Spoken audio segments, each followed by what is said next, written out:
నవ్యకు స్వాగతం, సుస్వాగతం. Proper preparation అనేది ఏ విషయంలోనైనా తప్పనిసరి.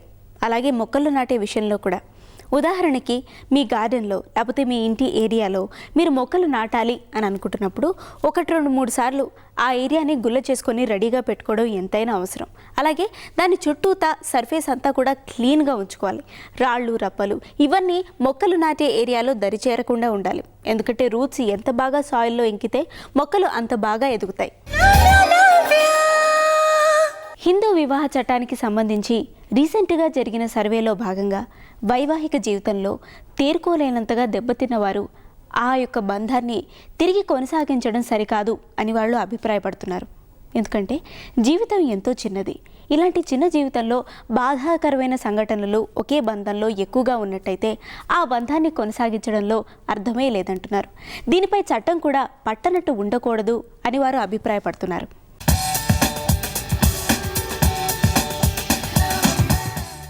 రామరెడ్డి గారు రామ్నగర్ నుంచి ఏం రాస్తున్నారంటే, మాకు ఒక్కగానొక్క అమ్మాయి ఇంజనీరింగ్ ఫస్ట్ ఇయర్లో జాయిన్ చేశాము. అది కో ఎడ్యుకేషన్ కాలేజ్, పెద్దగా ఎక్స్పోజర్ లేదు. కాలేజీలో సీనియర్స్ ర్యాగింగ్ చేయటంతో కాలేజ్ అంటేనే పెద్దగా ఇంట్రెస్ట్ చూపించటం లేదు. ఇలా కాలేజ్ ఇర్రెగ్యులర్గా వెళితే ఎడ్యుకేషన్ డిస్టర్బ్ అవుతుంది. దీనికి పరిష్కారం ఎలా అంటారు? సెక్షన్ 3 ఆఫ్ ర్యాగింగ్ యాక్ట్ ఏమంటుందంటే, ఒక కాలేజ్లో కానీ లేదా కాలేజ్ పరిసరాల్లో కానీ ఒక స్టూడెంట్ని అంటే ఫిజికల్గా కానీ మెంటల్గా కానీ టార్చర్ చేసినట్టయితే ఈ యాక్ట్ పరిధిలోకి వస్తారు. అయితే వాళ్ళని ఈ ఇన్స్టిట్యూషన్ నుంచి డిస్మిస్ చేయొచ్చు. అలాగే వాళ్ళు 6 months వరకు వాళ్ళకి జైలు శిక్ష కూడా ఇవ్వచ్చు. అయితే ఈ ర్యాగింగ్ యాక్ట్ అనేది చాలా సీరియస్గా తీసుకోబడ్డది.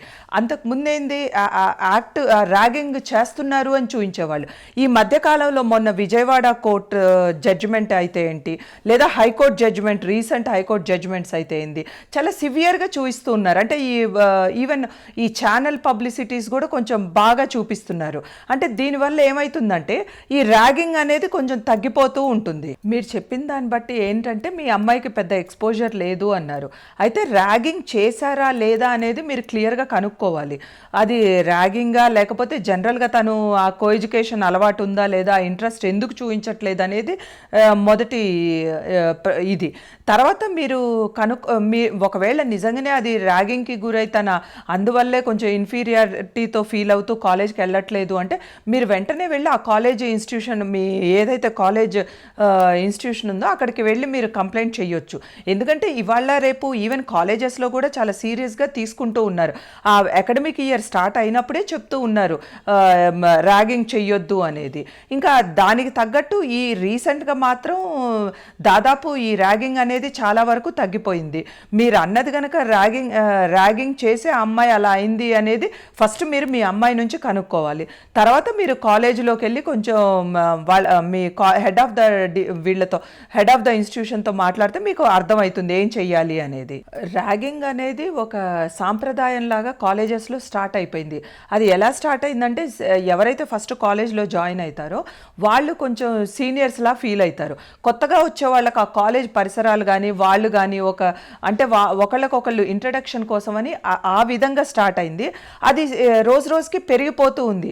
అంటే పెరిగిపోవటంతో ఏమవుతుందనే ఒకటి, ఇప్పుడు ఆ ఇంట్రడక్షన్ అనేది ఒక రకంగా సున్నితంగా ఉండాలి కానీ అంతేగాని అవహేళన చేస్తున్నట్టు లేకపోతే వాళ్ళు మెంటల్గా దెబ్బతీయటం కానీ లేదా ఫిజికల్గా ఇచ్చేయటం కానీ ఇవన్నీ అయ్యేసరికి అది ఇబ్బందులు. అంటే చదువుకోవాల్సిన పిల్లలు చాలా వరకు ఆ కాలేజ్ అంటేనే భయపడుతూ ఉన్నారు. తల్లిదండ్రి పిల్లల్ని కాలేజెస్కి పంపించేదే వాళ్ళకు ఒక కెరియర్ బిల్టప్ చేసుకుంటారని, ఎంతో అంటే భవిష్యత్తులో వాళ్ళ కాళ్ళ మీద వాళ్ళు నిలబడి మంచి ప్రొఫెషనల్స్ అవుతారని పంపిస్తారు. అయితే దాదాపు ఇప్పుడు అందులో కొంతమంది పిల్లలు చదువుకుంటానికి సిన్సియర్గా వస్తారు. కానీ వేరే వాళ్ళు ఇన్ఫ్లుయెన్సెస్కి గురయ్యే ఛాన్సెస్ కూడా ఉంటాయి. అంటే ఎవరైతే అల్లరి చేసే పిల్లలు వేరే వాళ్ళని కూడా ఇన్ఫ్లుయెన్స్ చేస్తూ ఉంటారు. అలాంటప్పుడు వాళ్ళకు కొంచెం కఠినంగా శిక్షిస్తే ఇంకొకళ్ళు భయపడతారు, అంటే ఆయన దారిపోవటంతో. ఇప్పుడు మనం ర్యాగింగ్ చేసేటప్పుడు ఈవెన్ ఎవరైతే ఐ విట్నెస్ ఉంటారో, చూసి కూడా చెప్పకుండా ఉంటారో, వాళ్ళు కూడా పనిషబుల్, అంటే ఈ దీని కిందకే వస్తారు వాళ్ళు. సో అలాంటప్పుడు దాన్ని ఎవరు కూడా ఎంకరేజ్ చేయకూడదు. అంటే ఒక కొత్త సీనియర్కి కానీ జూనియర్కి కానీ ఉండాల్సిన సున్నితమైన రిలేషన్షిప్ సున్నితంగా ఇద్దరు ఎంజాయ్ చేసేటట్టుగా ఉండాలి. కానీ అది ఒకళ్ళు బాధపడుతూ ఆ బాధని వీళ్ళు సీనియర్స్ ఎంజాయ్ చేసేటట్టు మాత్రం తప్పకుండా ఉండకూడదు.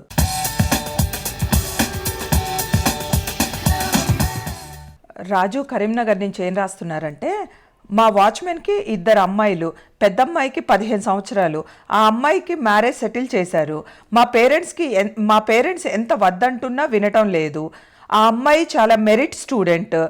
మేము చదివిస్తామని చెప్తున్నా కానీ వినటం లేదు. లీగల్గా ఈ మ్యారేజ్ ఆపవచ్చా? మా వాచ్మెన్ మీద లీగల్ యాక్షన్ తీసుకోవచ్చా? అమ్మాయి కనుక 18 సంవత్సరాల లోపల ఉంటే గనక చైల్డ్ మ్యారేజ్ రిస్ట్రెయింట్ యాక్ట్ పరిధిలోకి వస్తారు. అంటే అమ్మాయికి 18 నిండందే పెళ్లి చేయకూడదు, అలాగే అబ్బాయికి 21 సంవత్సరాలు అనేటివి నిండాలి. అప్పుడు కానీ వాళ్ళు పెళ్లి చేయొచ్చు. అయితే ఇక్కడ మీరు చెప్పేదాన్ని బట్టి చూస్తే ఆ అమ్మాయి 15 సంవత్సరాలు మాత్రమే అంటున్నారు. అలాగే ఈ యాక్ట్ ప్రకారంగా సెక్షన్ 5 ప్రకారంగా చేసినోళ్ళు శిక్షార్హులు అవుతారు. అలాగే పేరెంట్స్ అనేవాళ్ళు సెక్షన్ 6లోకి వస్తారు. ఈవెన్ వాళ్ళు కూడా ఈ యాక్ట్ పరిధిలో వాళ్ళని బుక్ చేయొచ్చు. అయితే వీళ్ళు ప్రాహిబిటరీ ఆర్డర్స్ అనేటివి ఉంటాయి. మీరు గనక కంప్లైంట్ ఇస్తే కోర్టులో గనక మీరు కోర్టు నుంచి ఒక ఆర్డర్ తెచ్చుకోవచ్చు.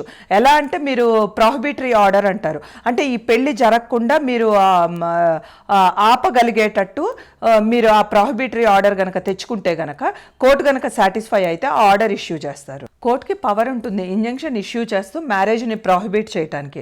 అయితే కోర్టు సాటిస్ఫై చేయాలి మనం, అంటే ఈ ఏజ్ అమ్మాయికి ఇలా పెళ్లి చేస్తున్నారు, అండర్ ఏజ్ అని చెప్పి.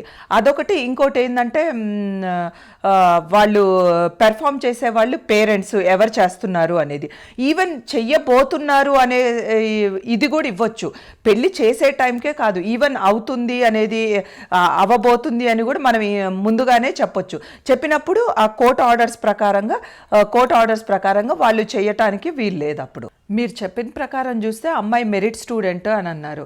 అయితే ఇందులో ఒకటి మెచ్చుకోదగ్గది ఏంటంటే మీ పేరెంట్స్ మీది ఎఫర్ట్. అంటే ఒక వాచ్మెన్ డాటర్ కోసం మీరు పడే ఆ తాపత్రయం చాలా బాగుంది. అంటే ఇలానే ప్రతి ఒక్కళ్ళు ఆలోచిస్తే గనక ఈ చైల్డ్ లేబర్ అనేటివి ఇవన్నీ ఇంకా ఉండకుండా ఉంటాయి. అలాగే ఇప్పుడు ఆ మెరిట్ స్టూడెంటే రేపు నిజంగా కూడా ఈ మ్యారేజ్ చేసుకుని ఆ అమ్మాయి భవిష్యత్తు ఇలా అయ్యే కంటే కూడా రేపు అంత మెరిట్ స్టూడెంట్ రేపు మంచి ప్రొఫెషనల్లే అవ్వచ్చు, లేదా రేపు దేశానికే ఎంతో ఉపయోగపడే ఉద్యోగంలో ఆ అమ్మాయి ఉండొచ్చు. సో వాటన్నిటికీ మీరందరూ సహకరిస్తే గనక ఆ అమ్మాయి పెళ్ళిని గనక ఆపేసి ఆ అమ్మాయి ఫర్దర్ స్టడీస్కి మీరు ఇలానే ఎంకరేజ్ చేస్తూ ఉంటే డెఫినెట్గా ఆ అమ్మాయికి మంచి ఫ్యూచర్ ఇచ్చిన వాళ్ళు అవుతారు. రెగ్యులర్గా ఎక్సర్సైజెస్ చేసేవారు, వెయిట్ ట్రైనింగ్ ప్రోగ్రామ్స్ తీసుకునేవారు, అసలు ఎక్సర్సైజెస్ చేయనివారు, ఇలా వీళ్ళ ఆహారపు అలవాట్లు కూడా వేరేగా ఉంటాయి. ఫర్ ఎగ్జాంపుల్ వెయిట్ ట్రైనింగ్ ప్రోగ్రామ్సే మనం తీసుకున్నట్లయితే కనుక ఎంతో పోషకాహారం తీసుకోవాల్సిన అవసరం ఉంటుంది మన శరీరానికి. అలాగే వెయిట్ ట్రైనింగ్ ప్రోగ్రామ్స్ ఆపేసిన తర్వాత ఆ పోషకాహార విలువలు అనేవి కాస్త తగ్గించుకోవాల్సి ఉంటుంది. లేదు అదేవిధంగా అప్పుడు తిన్నట్టే ఇప్పుడు తింటామంటే ఆ పోషకాహారం ఖర్చు అయ్యే అవసరం లేకుండా బాడీలోనే కొవ్వుగా చేరిపోయే అవకాశం ఎంతైనా ఉంది.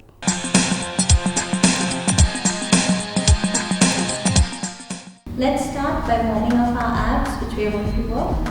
So bring those knees into your chest and out and in and out, in and out. Remember to engage your stomach.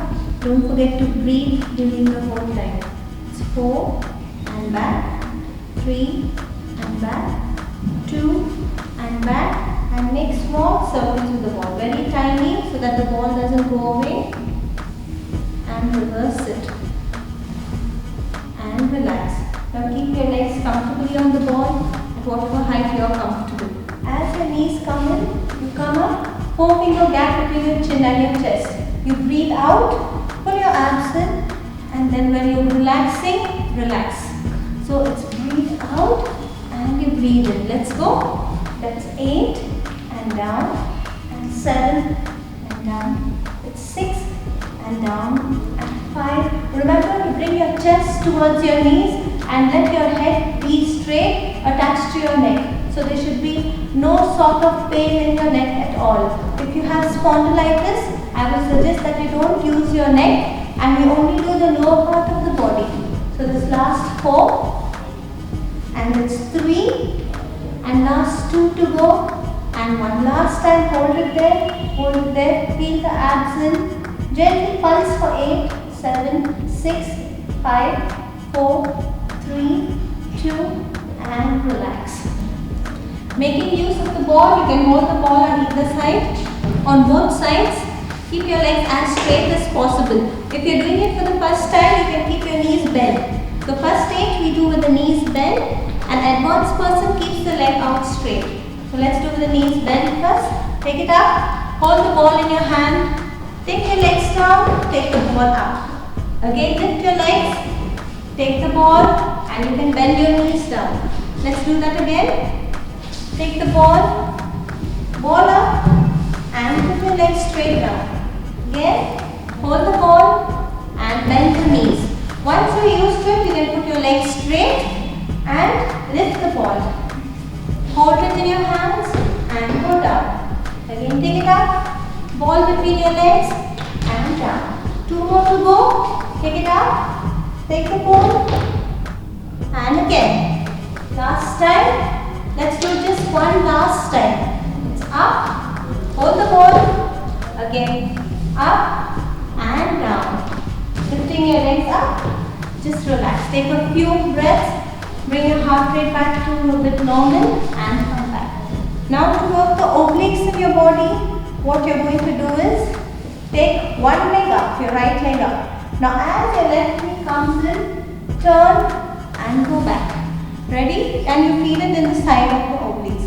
5, 6 and go. So 8 and back. And 7 and back. 6 back. 5 back. 4 and back. And 3 and back. 2 and back. One last time. And relax. Change that leg now. Are you ready? The other leg is up. 5, 6 and go. So it's 8 and back. And 7 and back, and 6 back, 5 back, 4 more back, 3 back, 2 back, one last time and relax. That really works the obliques in your body. Now to just stretch the sides of your total body, working the total abs. You take the ball in your hand, your knees are up, right angle. Now whichever side your knees go, the ball goes in the opposite direction and you look at the ball. So it's down and it's up. And you reverse your side. It's down and it's up. Once again, turn and up and turn and up. Let's do that again. It's 8 and up and 7 and up, 6 and up. And 5 and last 4 to go. It's 4 and up, 3 and up, last 2, one last time and relax. Put those legs up.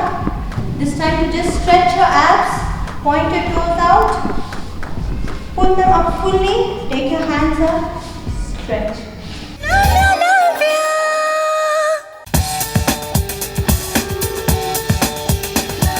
Hi friends, welcome to కళ.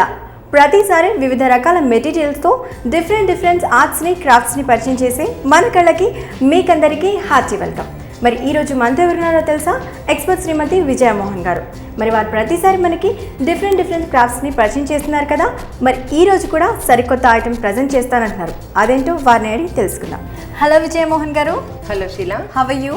Fine. మరి ప్రతిసారి మన నవ్య ప్రేక్షకులకు మీరు variety క్రాఫ్ట్స్ని పరిచయం చేస్తున్నారు కదా, మరి ఈరోజు ఏం చూపించబోతున్నారు? ఈరోజు మనం మ్యూరల్ పెయింటింగ్లో ఒక టెక్నిక్ చూపించబోతున్నాను. సో దానికి కావాల్సింది మనం వుడ్ని, మ్యూరల్కి ఎప్పుడు కూడా వుడ్ వాడతాం కదా, వుడ్ యూస్ చేస్తారు. సో ఆ వుడ్ని మనం నచ్చిన డిజైన్లో కటింగ్ చేయించుకొని దానిపైన మనం చేసే వర్క్ డిపెండ్ అవుతుంది అనమాట. ఓకే, అయితే ఈరోజు మీరు మ్యూరల్ ఆర్ట్ని మన వ్యూవర్స్కి పరిచయం చేస్తున్నారు అనమాట. ఓకే అండి, మరి ఇది మనం తయారు చేసుకోవడానికి ఏమేమి కావాలో చెప్తారా? దానికి కావాల్సింది మనం జనరల్గా వుడ్ వాడతాం కదా, సో ఆ వుడ్కి నేను ఇలాగా కొంచెం మల్టీపర్పస్గా ఉండే విధంగా ఒక బాక్స్ లాగా రెడీ చేయించాను.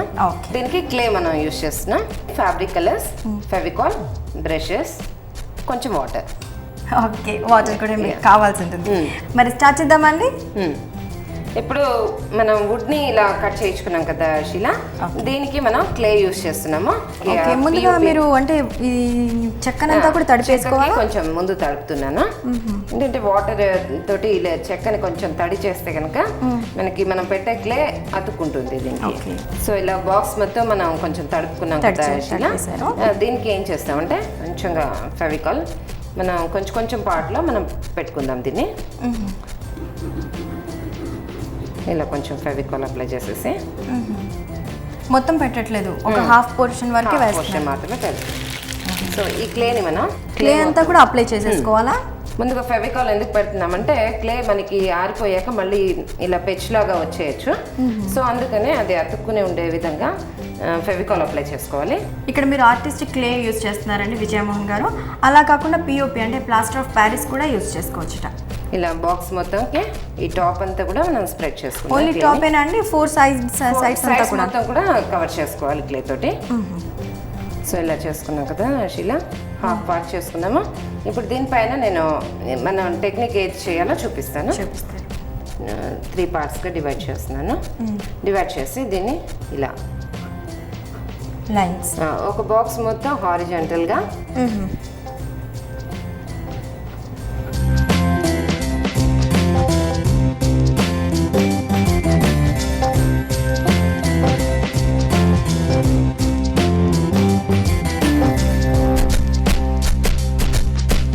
అంటే మొత్తం మనం ఫిల్ చేస్తూ వెళ్ళాలి, చేసుకుంటూ ఇంప్రెషన్స్ ఇచ్చుకుంటూనే వెళ్ళాలి, దగ్గరికి ఇవ్వాలి. అదే విధంగా ఈ 4 సైడ్స్ కూడా మనం ఇదే విధంగా తయారు చేసుకోవాలి. ఓకే, సో ఇలా తయారు చేసుకుని లాస్ట్లో ఫైనల్లో మనం డెకరేట్ చేసుకోవడానికి పైన ఫ్లవర్స్ రెడీ చేసుకుందాం. ఓకే, అయితే క్లేని చిన్న చిన్న పీసెస్ తీసుకొని ఇలా డ్రాప్ షేప్లో మనం తయారు చేసుకోవాలి.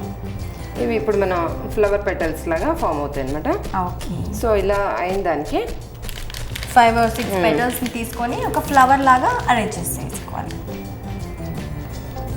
ఈ పెటల్ లోయర్ పార్ట్ మాత్రమే మనకి స్టిక్ అయ్యేట్టు, ఈ పైది ఇలా ఎంబోజ్ అయినట్టు అరేంజ్ చేసుకుందాము. అదేవిధంగా ఈ లీవ్స్ కూడా. సో ఈ విధంగా మనం బాక్స్ మొత్తం డెకరేషన్ చేసుకోవాలి. సైడ్స్ కూడా మనకి కావాల్సిన ఫ్లవర్స్ లేదా మన కావాల్సిన డిజైన్ ఏదైనా ఫ్లవర్సే కాదు, మనం జ్యువెలరీ కూడా డిజైన్ చేసుకోవచ్చు. దీనిపైన జ్యువెలరీ బాక్స్ అనుకుంటే జ్యువెలరీ కూడా మనం డిజైన్ చేసుకోవచ్చు. జ్యువెలరీ కూడా మొత్తం ప్రిపేర్ చేసుకుని ఈ విధంగా రెడీ చేసుకోవచ్చు. అండ్ ఇది డ్రై అయిపోయాక మనం చేయాల్సింది ఏంటంటే బాక్స్ మొత్తానికి కూడా fabric colour, black fabric colour apply చేయాలి. సో ఫ్యాబ్రిక్ కలర్ మొత్తం అప్లై చేసేసాక అది ఆరిపోయాక మనకి ఫ్లవర్స్కి ఈ పార్ట్ మాత్రం వదిలేసి ఓన్లీ ఫ్లవర్స్కి మాత్రం మనకి నచ్చిన కలర్స్తో ఫిల్ చేసుకోవచ్చు. ఫిల్ చేసుకోవాలి అంటే బాక్స్ అంతా మనకి బ్లాక్ కలర్లోనే ఉంటుంది. పైన మనం డ్రై బ్రష్ ఇస్తాం అనమాట. ఓకే, సో బ్యాక్గ్రౌండ్ మాత్రం డ్రై బ్రష్ ఇస్తాము, ఫ్లవర్స్ మాత్రం మొత్తం ఫిల్ చేసేసుకోవచ్చు. కలర్ బ్లాక్ కలర్తో డ్రై బ్రష్తో మాత్రమే టచ్ చేస్తారట. ఫ్లవర్ మాత్రం మనం కలర్ఫుల్గా కలరింగ్ చేసుకోవాలంట. లేదంటే మీరు ఇంకా మొత్తం బ్లాక్ కలర్తో మొత్తం ఫిల్ చేసేసుకున్న కాపర్ ఇంకా silver colours, gold, copper, silver ఇలాంటి మెటాలిక్ కలర్స్ ఏవైనా కానీ మనం అప్లై చేసుకోవచ్చు. బ్యూటిఫుల్గా కనిపిస్తుంది. ఓకే మేడం, అంటే మనం ఈ బాక్స్ అంటే జ్యువెలరీ బాక్స్ని మనం ఎలా తయారు చేసుకోవాలనే ఐడియా మాత్రం ఇలా ఉంటుందన్నమాట. ఓకే, సో ఆల్రెడీ తయారైంది ఉంది, చూపిస్తాను తప్పకుండా. సో చూసా కదా శిలా, ఇప్పుడు మనం చూడండి ఇట్లాగా ఈ ఎఫెక్ట్లో మనం ఇచ్చాము. ఇది బ్లాక్ ఆరిపోయాక డ్రై బ్రష్ మనం చాలా మటుకు నేర్చుకున్నాం కదా కలరింగ్ ఎలా చేయాలనేది. సో ఆ విధంగా మనం మొత్తం డ్రై బ్రష్ ఎఫెక్ట్ ఇవ్వాలి దీనికి. ఫ్లవర్స్ మాత్రం మనకి నచ్చిన కలర్స్ తోటి ఫిల్ చేసుకోవాలి. చాలా బ్యూటిఫుల్గా ఉందండి బాక్స్. చూస్తున్నారు కదా వుడెన్ బాక్స్ని ఎంత బ్యూటిఫుల్గా మనం తయారు చేసుకోవచ్చో. చక్కగా క్లేని అప్లై చేసి దాంతో హారిజెంటల్గా ఇంకా వర్టికల్గా లైన్స్ని ఇస్తూ తర్వాత అదే క్లేతో మనం ఫ్లవర్స్ని తయారు చేసుకొని లీవ్స్ని తయారు చేసుకొని ఇలా మనం అరేంజ్ చేసుకోవాలి.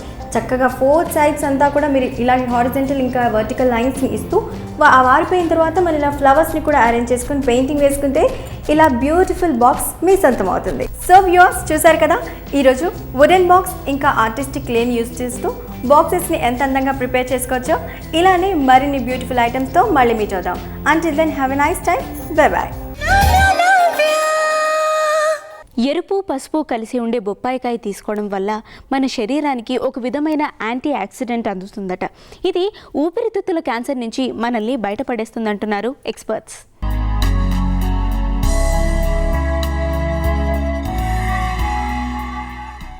మనము ఏదైనా పార్టీకి వెళ్ళాలని అనుకున్నప్పుడు, లేదా బయటికి వెళ్ళాలనుకున్నప్పుడు, లేదా ఇతర ఫంక్షన్స్లోకి వెళ్ళాలన్నప్పుడు సడన్గా పెదవిపై ఏర్పడే ఒక ప్రత్యేకమైన వ్యాధి ఈ ఫీవర్ సోర్. పెదవిపై సన్నటి పొక్కులు, ద్రవంతో నిండి ఉన్న పొక్కులు అవి ఏర్పడి దాంతో నొప్పి, మంట ఈ లక్షణాలతో కూడుకున్న ఉన్నదే ఈ ఫీవర్ సోర్ లేదా ఫీవర్ బ్లిస్టర్, పైత్తిక ఓష్ట రోగము. ఓష్టము అంటే పెదవి, పెదవిపై ఏర్పడే పైత్యానికి సంబంధించిన పైత్య దోషం వల్ల ఏర్పడే ఒక రకమైన చర్మ వ్యాధి ఈ పిత్తజ ఓష్ట రోగం. ఇది రావడానికి ఒక వైరస్ కారణం. ఈ వైరస్ని హెర్పెస్ సింప్లెక్స్ వైరస్ అంటారు. ఇది వ్యాపింపజేయడానికి కారణాలు ఏంటంటే, ఇది సహజంగానే సంక్రామిక వ్యాధి, అంటే ఒక అంటురోగం, ఒకరి నుంచి ఇంకొకరికి వచ్చే ఒక అంటువ్యాధి.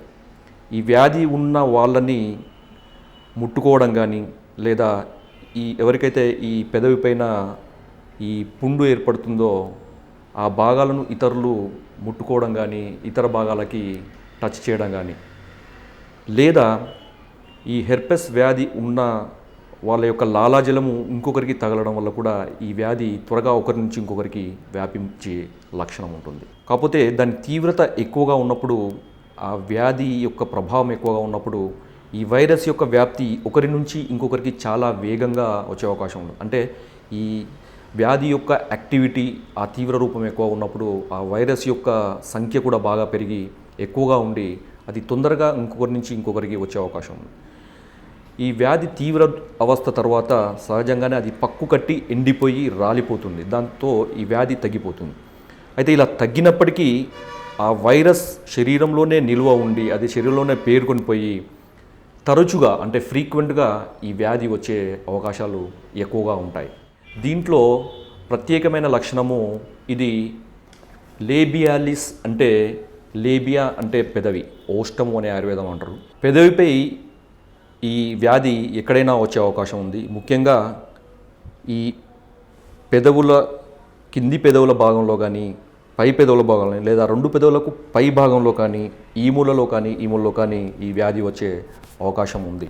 ప్రోడ్రోమల్ సిమ్టమ్స్లో ముఖ్యంగా ఎక్కడైతే ఆ చర్మంపై ఈ వ్యాధి ఏర్పడబోతుందో ఆ ప్రాంతంలో చిమ్మలాగా, అంటే కొంచెము దురదలాగా ఉండడము, తర్వాత అది మంటతో ఉంటుంది. దీని తర్వాత ఆ భాగము ఎర్రగా కందిపోయినట్లు తయారవుతుంది. ఆ తర్వాత లక్షణము ఆ ప్రాంతంలో ఆవాల పరిమాణంలో ఉండే సన్నటి పొక్కులు ఏర్పడతాయి. ఒకటి కంటే ఎక్కువగా, అంటే దాదాపు ఒక 20 నుంచి 30 పొక్కులు ఆ ఎర్రగా కందిపోయినట్లుగా ఉండే ప్రాంతంలో ఏర్పడతాయి. ఈ పొక్కులలో కూడా ఒక చిక్కటి ద్రవ పదార్థం అనేది నిండిపోయి ఉంటుంది. తర్వాత కొద్ది రోజులకి, అంటే 1 నుంచి 2 రోజులలో ఈ పొక్కులన్నీ కలిసిపోయి, ఈ పొక్కులు ఈ విధంగా అన్నీ కలిసిపోయిన సందర్భం ఇది. ఇవన్నీ కలిసిపోయి ఒకే పెద్ద పొక్కులాగా, ఒక బ్లిస్టర్ లాగా తయారవుతుంది. దీన్నే కోల్డ్ సోర్ లేదా కోల్డ్ బ్లిస్టర్ లేదా ఫీవర్ బ్లిస్టర్ అని మనం చెప్పుకోవచ్చు. ఇది యాక్టివ్ స్టేజ్లో ఉండే లక్షణం. దీని తర్వాత ఈ పొక్కు మెల్లమెల్లగా మాడిపోయి పక్కు కట్టి అది మానిపోయి రాలిపోతుంది. అయితే ఇంతకుముందు చెప్పినట్టు ఎప్పుడైతే ఈ యాక్టివ్ స్టేజ్లో ఉండే ఈ సోర్ యొక్క వ్యాపింపచేసే లక్షణం, అంటే ఇతరులకు సంక్రమించే లక్షణము ఈ అవస్థలో చాలా ఎక్కువగా ఉంటుంది. ఇది మాడిపోయి ఎండిపోయిన తర్వాత కూడా ఆ ప్రాంతంలో ఒక మచ్చలాగా ఏర్పడడం జరుగుతుంది.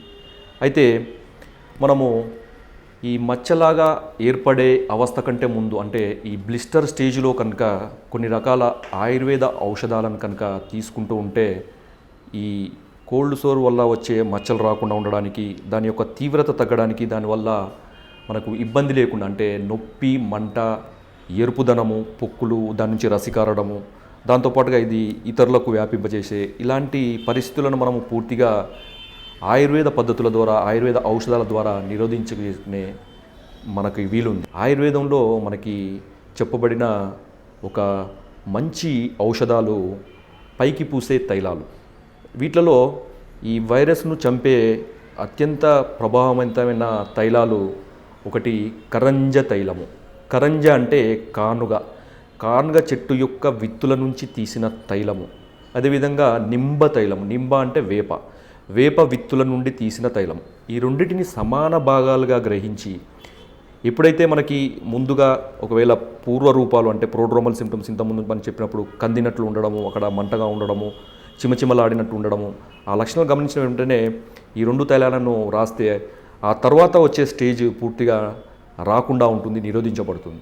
ఒకవేళ ఈ వ్యాధి వచ్చిన తర్వాత అంటే యాక్టివ్ స్టేజ్లో ఉన్నప్పుడు అది ఎర్రగా ఉండి పోటు, మంట, సలుపు ఇలాంటి లక్షణాలతో ఉన్నప్పుడు ఆ ఇబ్బంది పడకుండా ఉండడానికి పైపూతగా ఈ తైలాలను రాస్తూ ఉండాలి. ఉదయం ఒక పూట, మధ్యాహ్నం ఒక పూట, రాత్రిపూట ఈ కరంజ తైలము మరియు నింబ తైలం రెండింటిని సమాన భాగాలుగా కలిపి ఉంచుకొని ఆ తైల యోగంతో ప్రతిరోజు ఉదయం ఒక పూట, మధ్యాహ్నం ఒక పూట, రాత్రిపూట ఈ విధంగా ఈ పెదవుపై ఎక్కడైతే మనకి ఈ కోల్డ్ సోర్ లేదా ఈ పిత్తజ ఓష్ఠరోగం అనే వ్యాధి ఉందో అక్కడ ఇది రాస్తూ ఉండాలి. ఒక 10 నుంచి 15 నిమిషాల పాటు ఆ భాగంలో మెత్తగా పూర్తిగా ఒత్తిడి లేకుండా తేలికగా పైన రాస్తూ ఉండాలి. ఈ విధంగా 1 నుంచి 3 రోజుల పాటు కనుక క్రమం తప్పకుండా రోజుకు 3 పూటల చొప్పున ఈ తైల యోగాన్ని కనుక రాస్తూ ఉంటే వ్యాధి యొక్క తీవ్రత తగ్గిపోయి పూర్తిగా నిరోధించబడి అది మినిమైజ్ అయ్యి దానివల్ల వచ్చే ఇతర సమస్యలు ఏవి రాకుండా అంటే మచ్చపడడం లాంటి సమస్యలు రాకుండా బయటపడే అవకాశం ఉంది. లోతుగా ఆలోచిస్తే ఈ జీవితంలో మనుషులందరిలో కూడా ఎవరూ 100% పర్ఫెక్ట్ కాదు. మిస్టేక్స్ అందరూ చేస్తారు, విజయాలు అందరూ ఏదో ఒక సందర్భంలో సాధిస్తారు. అలాంటప్పుడు ఎందుకు నా వల్ల ఈ తప్పు జరిగింది అని పదే జరిగిన విషయాన్ని తలుచుకుంటూ బాధపడిపోకుండా ఈ తప్పు నేను చేయకపోతే బాగుండునేమో అని ఆలోచించడం కూడా భవిష్యత్తులో ఎలా బతకాలి, భవిష్యత్తులో ఎలా విజయం సాధించాలి అనే దిశగా ఆలోచిస్తే మన ప్రజెంట్ని వేస్ట్ చేసుకోకుండా యూస్ఫుల్గా ఒక మంచి కార్యంలో పెట్టిన వాళ్ళం అవుతాం. విత్ దిస్ నేను మీ Sunaina signing off, celebrating womanhood. Navya మీద మీ సలహాలని, సూచనల్ని, అభిప్రాయాల్ని మాకు తప్పకుండా రాసి పంపించండి. మా address Navya, care of director, Doordarshan కేంద్రం, రామంతపూర్, హైదరాబాద్ 5,13,. మా ఈమెయిల్ ఐడి navya.doordarshan@gmail.com. ఉన్నమలుంటాయి, అమావాసలుంటాయి, చంద్రునికెప్పుడు కళలు